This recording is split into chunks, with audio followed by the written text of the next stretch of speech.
പ്രിയപ്പെട്ട വിദ്യാർത്ഥികൾക്ക് BA sociology 2ാം സെമസ്റ്ററിലെ മോഡേൺ ഇന്ത്യൻ ഹിസ്റ്ററി എന്ന പേപ്പറിലേക്ക് സ്വാഗതം. ഈ പേപ്പറിനകത്ത് 4 മൊഡ്യൂളുകളാണ് ഉള്ളതെന്ന് കഴിഞ്ഞ ക്ലാസ്സിൽ ഒരാമുഖ വീഡിയോയിൽ നിങ്ങളുമായി ഞാൻ പറഞ്ഞിരുന്നു.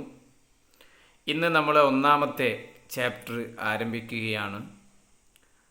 ബ്രിട്ടീഷ് അധികാര ഏകീകരണം എന്നാണ് 1ാമത്തെ ചാപ്റ്റർ മൊഡ്യൂളിൻ്റെ പേര്. ഇതിൽ നമുക്ക് പഠിക്കാനുള്ളത്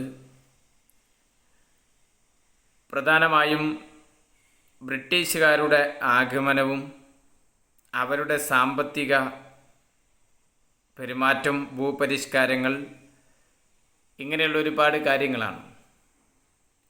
എന്തായാലും നമുക്ക് ആരംഭിക്കാം. ബ്രിട്ടീഷുകാർ അല്ലെങ്കിൽ ഇംഗ്ലീഷുകാർ ഇന്ത്യയിലേക്ക് വരുന്നത് 1600 കൂടിയാണ്. 1600 ബ്രിട്ടനിൽ ഒരു ജോയിൻറ്റ് സ്റ്റോക്ക് കമ്പനി രൂപീകരിക്കുകയുണ്ടായി. ഈ കമ്പനിയുടെ ലക്ഷ്യം ഏഷ്യൻ രാജ്യങ്ങളിൽ കച്ചവടം നടത്തുക, വ്യാപാരം നടത്തുക എന്നുള്ള ലക്ഷ്യത്തോടു കൂടിയാണ് ബ്രിട്ടനിൽ രൂപം കൊടുത്തിട്ടുള്ള ബ്രിട്ടീഷ് ഈസ്റ്റ് ഇന്ത്യ കമ്പനി ലക്ഷ്യം വെച്ചിരുന്നത്. ഇതിൻ്റെ ഭാഗമായി ഏഷ്യൻ രാജ്യങ്ങൾ ലക്ഷ്യം വെച്ചുകൊണ്ട് പ്രവർത്തിക്കുന്ന ഒരു കമ്പനി എന്ന നിലയിൽ നമ്മുടെ ഇന്ത്യയിലേക്കും ഇംഗ്ലീഷ് ഈസ്റ്റ് ഇന്ത്യ കമ്പനി വരികയും ഇന്ത്യയിൽ കച്ചവടം ആരംഭിക്കുകയും ചെയ്തു. 1612 സൂറത്ത് എന്ന സ്ഥലത്തെ അഴിമുഖത്ത് കടൽ തീരത്താണ് ആദ്യമായി ബ്രിട്ടീഷ് ഈസ്റ്റ് ഇന്ത്യ കമ്പനി ഇന്ത്യയിലേക്ക് വരാൻ വേണ്ടി ശ്രമം നടത്തിയത്. 1612 ബ്രിട്ടീഷ് ഈസ്റ്റ് ഇന്ത്യ കമ്പനി ഇന്ത്യയിലേക്ക് വരുന്ന സമയത്ത് ആ പ്രദേശത്തെല്ലാം അറബിക്കടൽ ഉൾപ്പെടെ പോർച്ചുഗീസുകാരുടെ കൈകളിലായിരുന്നു. അതുകൊണ്ട് തന്നെ ഇംഗ്ലീഷ് നാവികസേനയും പോർച്ചുഗീസുകാരും തമ്മിൽ ഏറ്റുമുട്ടുകയും ആ ഏറ്റുമുട്ടലിൽ ഇംഗ്ലീഷ് നാവികസേന വിജയിക്കുകയും ചെയ്തു. ഇതോടെ 1618 ഇംഗ്ലീഷ് ഈസ്റ്റ് ഇന്ത്യ കമ്പനിയുടെ അംബാസിഡറായിരുന്ന, അതുമല്ലെങ്കിൽ ഇംഗ്ലീഷ് അംബാസിഡറായിരുന്ന തോമസ് റോ, അദ്ദേഹം മുഗൾ ചക്രവർത്തിയായ ജഹാംഗീറുമായി ചർച്ച നടത്തുകയും ജഹാംഗീറുമായി സന്ദർശനം നടത്തുകയും ചെയ്തു. ഇങ്ങനെ ഈസ്റ്റ് ഇന്ത്യ കമ്പനിക്ക് വേണ്ടി ഒരു വ്യാപാര കരാറിൽ ഒപ്പുവെച്ചു. 1618 ഈ വ്യാപാര കരാറിൽ ഒപ്പുവെക്കുന്നത്. ഈ കരാറിൽ ജഹാംഗീർ രാജാവ് അല്ലെങ്കിൽ ചക്രവർത്തി അദ്ദേഹം ഇംഗ്ലീഷുകാരുമായി ഈ കരാറിൽ ഒപ്പുവെക്കുന്ന സമയത്ത് പറഞ്ഞത്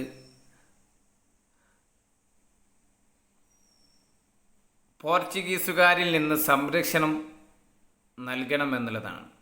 അപ്പോൾ ഇതിൽ നിന്ന് മനസ്സിലാവുന്ന ഒരു കാര്യം, ഇംഗ്ലീഷുകാർ അഥവാ ബ്രിട്ടീഷുകാർ ഇന്ത്യയിലേക്ക് എത്തുന്നതിൻ്റെ എത്രയോ വർഷങ്ങൾക്ക് മുമ്പ് തന്നെ പോർച്ചുഗീസുകാർ ഇന്ത്യയിൽ അധികാരം അല്ലെങ്കിൽ ഇന്ത്യയിൽ വരികയും ആധിപത്യം സ്ഥാപിക്കുകയും ചെയ്തിട്ടുണ്ട്.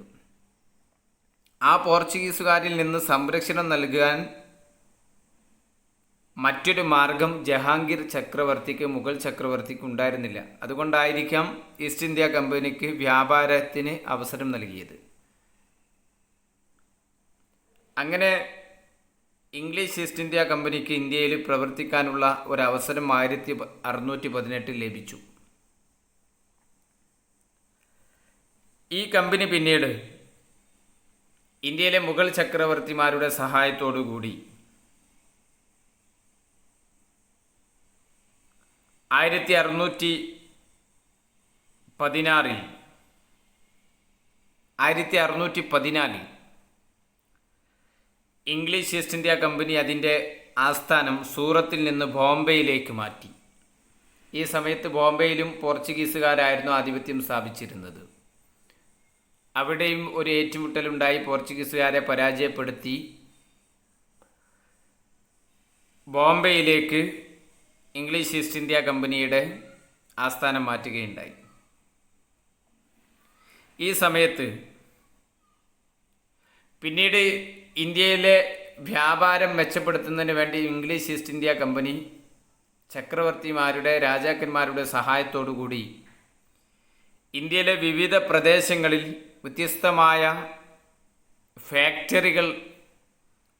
ഫാക്ടറികൾക്ക് തുടക്കം കുറിച്ചു എന്നാണ് പറയുന്നത്. 1640 മദ്രാസിൽ ഒരു ഫാക്ടറി നിർമ്മിച്ചു. അതുപോലെ തന്നെ 1690 കൽക്കട്ടയിലെ ഹുഗ്ലിയിൽ ഒരു ഫാക്ടറി ഉണ്ടാക്കി. ഇങ്ങനെ ഇന്ത്യയിലെ പ്രധാനപ്പെട്ട വ്യാപാര കേന്ദ്രങ്ങളൊക്കെ പ്രദേശങ്ങൾ കൈയടക്കാൻ ഇംഗ്ലീഷ് ഈസ്റ്റ് ഇന്ത്യ കമ്പനി ശ്രമം നടത്തുകയുണ്ടായി. പിന്നീട് രാജാക്കന്മാരും ഫ്രഞ്ചുകാരും തമ്മിലുള്ള പോരാട്ടത്തിന് പകരം ഇന്ത്യയിൽ ഫ്രഞ്ച് ഈസ്റ്റ് ഇന്ത്യ കമ്പനിയും അതുപോലെ തന്നെ ഇംഗ്ലീഷ് ഈസ്റ്റ് ഇന്ത്യ കമ്പനിയും തമ്മിലുള്ള ഒരു പോരാട്ടം ആരംഭിച്ചു. ഈ പോരാട്ടത്തിൽ ഫ്രഞ്ച് ഈസ്റ്റ് ഇന്ത്യ കമ്പനി പരാജയപ്പെടുകയും ഇന്ത്യയിലെ പ്രധാനപ്പെട്ട ഇടങ്ങളിൽ നിന്നെല്ലാം ഫ്രഞ്ച് ഈസ്റ്റ് ഇന്ത്യ കമ്പനിക്ക് പിന്മാറേണ്ടി വന്നു. ഏറ്റവും അവസാനം പോണ്ടിച്ചേരിയിലും ഗോവയിലുമൊക്കെയായിരുന്നു